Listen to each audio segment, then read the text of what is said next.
Ուրեմն նորից անդրադառնալով ռազմական պատերազմների պատմությունների մեջ այն դրվագներին, որտեղ պատերազմի ելքը հաղթանակը որոշում են տեխնոլոգիաները, կցանկանայի շեշտել, նաև առանձնացնել բացի տեխնոլոգիաներից, երբ որ դա հասու չէ, երկրորդ տարբերակը իհարկե անձնական քաջությունը, անհատական հանճարեղ դրսևորումներն են առաջնորդների, ռազմական գործիչների, դրա համար երբեմն կառանձնացնենք նաև այդպիսի շարք, ընդգծելով այդ ռազմական գործիչներին,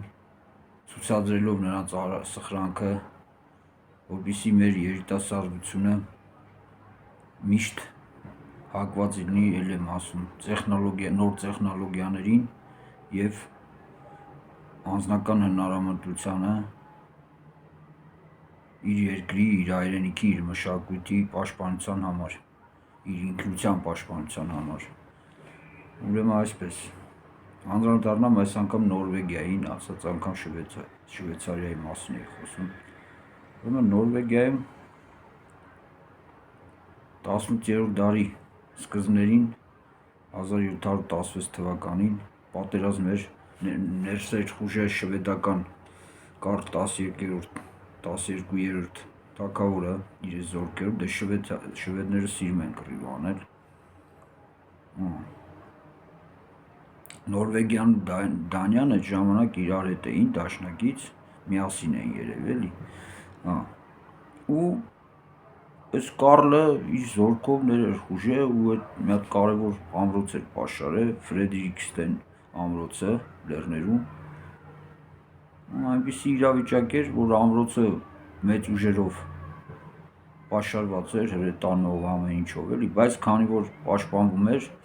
երկարատև պաշարման հարց կար ու հəl այն վիճակն էր հասցնում, որ եթե ամրոցը ընկներ, ահագին տարածքներ, ասենք շվեդները վերցնում էին, իրենց ենթակայության տակ էր անցնում, չհաշված, որ արդեն դրությունը լրջանում էր Դանիայի, Նորվեգիայի թագավորի համար։ Ու այստեղ ինչ տեղ ունեցավ, պատկերացրեք, հսկայական զորքով ամրոցը պաշարվել էր, բայց նրբություն կար, որտեղ մի հատ ծոց կար, որտեղ նեղուց կար էլի, Ջունիկիլինի ֆյորդ են ասում, այդ նեղուցի մոտ հավաքված էր այդ Կարլի հրամանով հավաքել էին 29 նավեր, այն ժամանակ առակացնալ նավերներին, ուրեմն հավաքել էին, հսկայական պաշար էին բերել, համ վառոդի, համ արկերի, համ մթերքի, չէ, ասենք, թիկունքի ապահովման, համ ուտելու, համ բանի, ռազմական ապահովման, հսկայական այդ նավերը բեռնված եկել են, պլյուս ասենք նորից հրանոթներով և այլ, ահագին պատրաստություն էին տեսել ու այս Կարլը սպասում էր, որ այդ թիկունքային ապահովման բանը, աբոզը հասներ էլի, որպեսզի վճռական գրոհ սկսեր իր հաշվարկներով, այնպես էր, որ այդ բերդը վեկալելու էր, այնքան էր խփելու, շատ հսկայական թնդանոթային արկերի պաշար էր գալի էլի։ Ու ինչ տեղ ունեցավ, պատահաբար իր ճանապարհին հայտնվեց մի երիտասարդ, այսպես ասած։ Ուրեմն այս երիտասարդը, եթե չեմ սխալվում, 26 տարեկան էր այն ժամանակ, Պետեր Վասել Տորդենսկյոլդ, շատ կարևոր է, լավ երիտասարդ է, տես հրաշքները ոնց են գործում մարդիկ իրենց հայրենիքի համար։ Ուրեմն այս երիտասարդը մի հատ նավ է ունենում, չէ, մի հատ չէ, 7 հատ նավ ալնում իր հրամանատարության տակ, 2 հատ պրամ են ասում, ասենք բան է էլի, ոնց այն հարթ նավի նման ոնց են հիմա բաները, ինչ են, տանկերների փոքր տեսակ, որ ասենք ոնց է, որ սենց հարթ բան են նավեր են լինում, վրան ինչ որ բան են, չէ՞ դնում։ Ուրեմն այդ պրամները ինչ է, այդ հարթ նավա վրան ծածկած իհարկե։ Վրան պատուհանները ու հրանոթային բատարեյա է, էլի ոնց որ լողացող բատարեյա։ Ուրեմն երկու հատ այդ պրամներից է, 5 հատ է ֆրեգատ առագաստանավային, էլի։ Ուրեմն այս խմբով ինքն էլ տնած նավապետն է ու միջև այդ էլ այդ Դանիայի ռազմական բանը ղեկավարությունը իրան չէր սիրում, որովհետև ինքը տենց բան էր էլի չենթարկվող, ասենք ինքնուրույն վճռիրներ կայացնող, շատ ինքնուրույն էր էլի, ազատություն էր սիրում պատերազմների մեջ, դրա համար ոչ մեկ իրան չէր սիրում։ Ուղարկել էին դե ու խնդիր էին դրել միայն հետախուզել, այսինքն ինքը խնդիր չուներ, որ պետք է հարձակվեր ինչ-որ մեկի վրա, չէ, խնդիր ուներ միայն պետք է հետախուզվեր ու անպայման նշել էին, որ պետք է մինչև մեզնից հրաման չստանաս, ոչ մի բան չանես, քանի որ քանի անգամ պատժել էին, էլի։ Ուրեմն այս երիտասարդը գալիս է հետախուզություն անում, տեսնում է 29 հատ նավ նեղուցի մեջ, նեղուց, ուրեմն նեղուցի այդ Դյունիկելինի ֆյորդը, ուրեմն 4 կիլոմետր երկարությամբ, 100-ից 200 մետր լենքով, ասենք նեղ տարածք է, էլի, մեջն էլ 29 հատ նավ, նավերն էլ կանգնած են, ասենք խարիսխ են գցած, չէ, իրար սենց հերթով խիտ կանգնած են, խմբված, ասի նայում են, որ ասում է, ասենց չալաղա ջել ուտից ձեռս պտի ինգրի, ու միանգամից էլ բորանում է, որ պետք է հարցնի, թույլատվություն ստանա եւ այլ, միանգամից հենց այնպես չի արձակվում, ուսումնասիրում է տեղանքը, դե ասենք շվեդները հիմար չեն, այդ բարձունքների վրա, ափի բարձունքների վրա հրետանային պաշտպանություն է հստակ մի քանի բատարեյով, որ ասենք ծովից եթե մարդ մտնի խփեն, էլի, այսինքն այնպես չի, որ անպաշտպան կանգնած են, չէ, ամեն ինչ նորմալ է, շվեդները այդպես կռվել գիտեն։ Նա հիմա դրանց տեղը գտնում է սարի վրա, որտեղ են կանգնած, հաշվարկներն անում է, հասկանում է, որ դժվար առնելու, բայց դե ասենք չի կարա չանի, էլի, ավանտյուրիստ դոկի ոնց է լինում։ Ու ասում են, այսպես ասած, գրոհի։ Իր նավերը 7 հատ են, նրանց նավերը 29 հատ են գումարած բարձունքի վրա մի քանի հատ բատարեյ հրետանի լուրջ դիրքավորված ու դիրքավորվածն է որն է, ասենք մի տեղից կարա թշնամի մտնի, հենց դրա վրա էլ դիրքավորված են, էլի, որտեղից ինքն է գալու։ Հրամանատալի ասում է գնացինք, ասում են գրոհի, ինչ է տեղ ունենում, ուրեմն իրանց հաշվարկը ոնց է լինում, մարտը ոնց է ընթանում, էլի, որ համառոտ պատմեմ, ուրեմն առանց կրակոցի առաջանում են, դե ասենք որոշ ժամանակից հետո շվեդները տենում են, չէ, ասենք իրանց էլ պահակներ ունեն եւ այլ, այդ հրետանին տենում է, ու սկսում է կրակել, ինքը հրամանատալի չկրակել, իրանց կրակում են, ինքը չի կրակում, ասենք վնասվում են, քանի հոգի վիրավորվում են, չէ, առագաստներին դե բաներին խփում են, չէ, այդ փայտեր հետ որ կան սյուներին բան եւ այլ, ասենք վնասներ են լինում, քանի 10 քանի հոգի վիրավորվում են, դե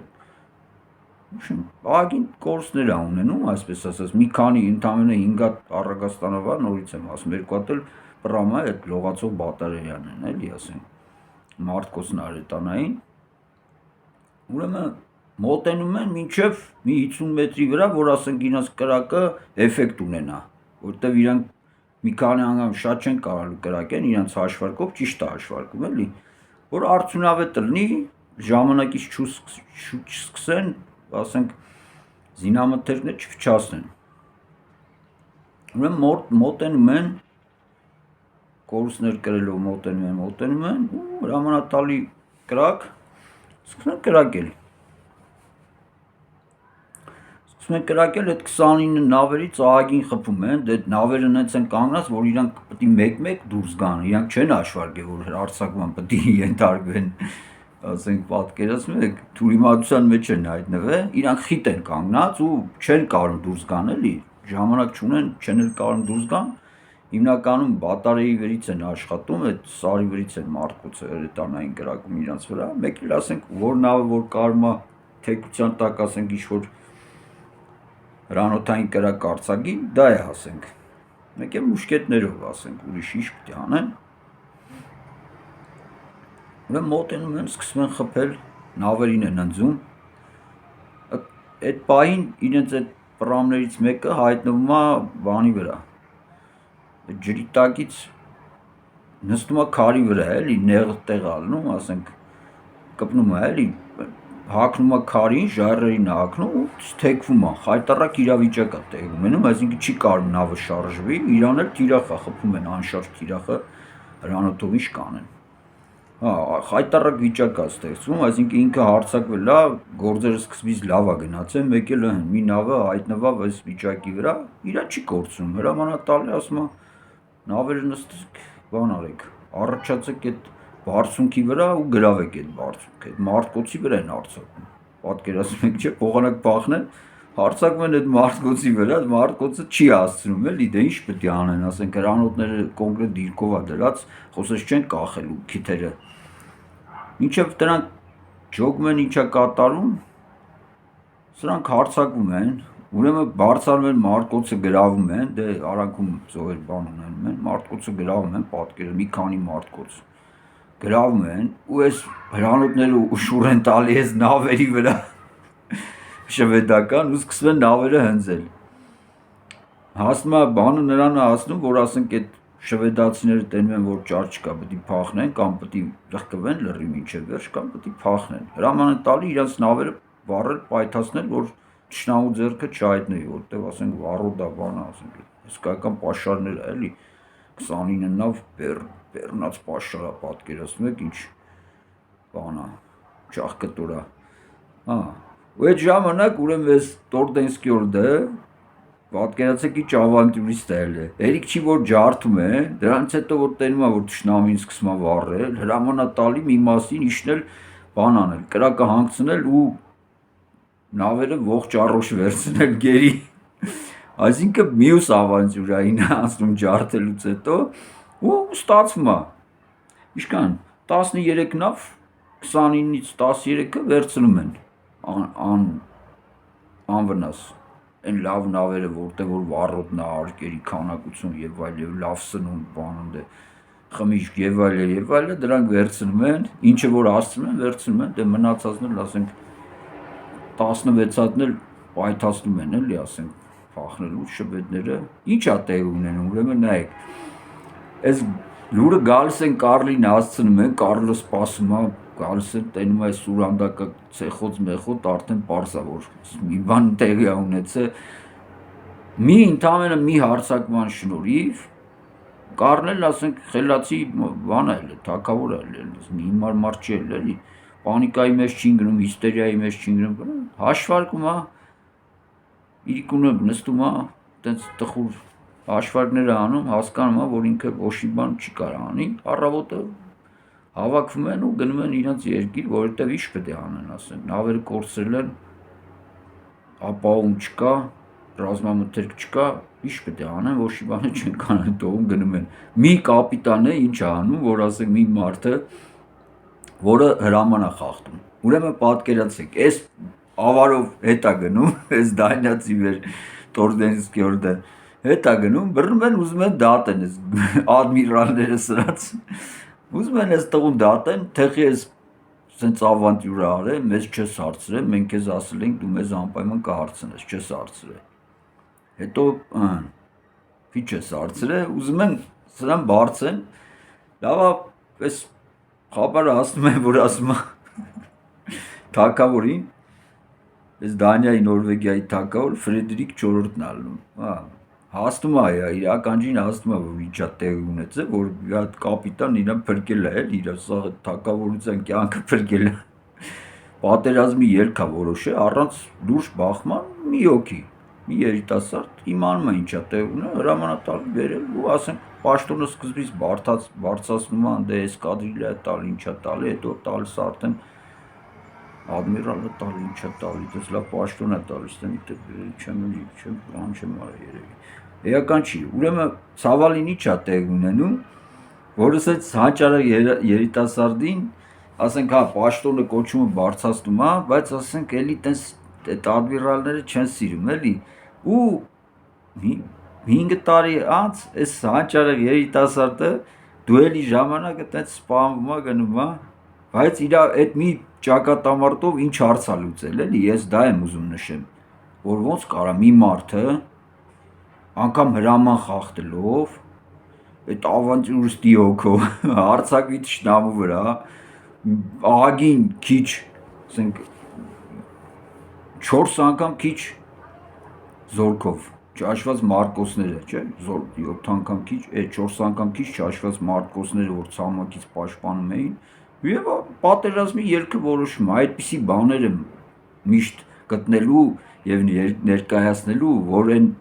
մեր ժողովրդի մեջ մի տեսակ կա, որ միշտ ասում է դե ձև չկա, դե մենք չէինք կարա, դե Հիտլերը տեղում չէր, Պրագայում տեղ չկար, չէ, սիրում են, չէ, տենց, որ միշտ լսեն,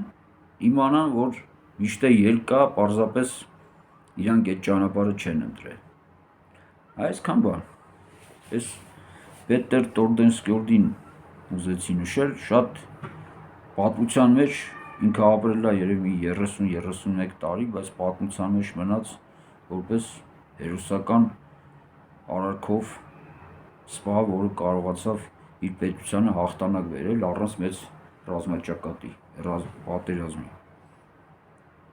ճակատամարտի այսինքն։ Սա է ուզում ասել, շնորհակալություն։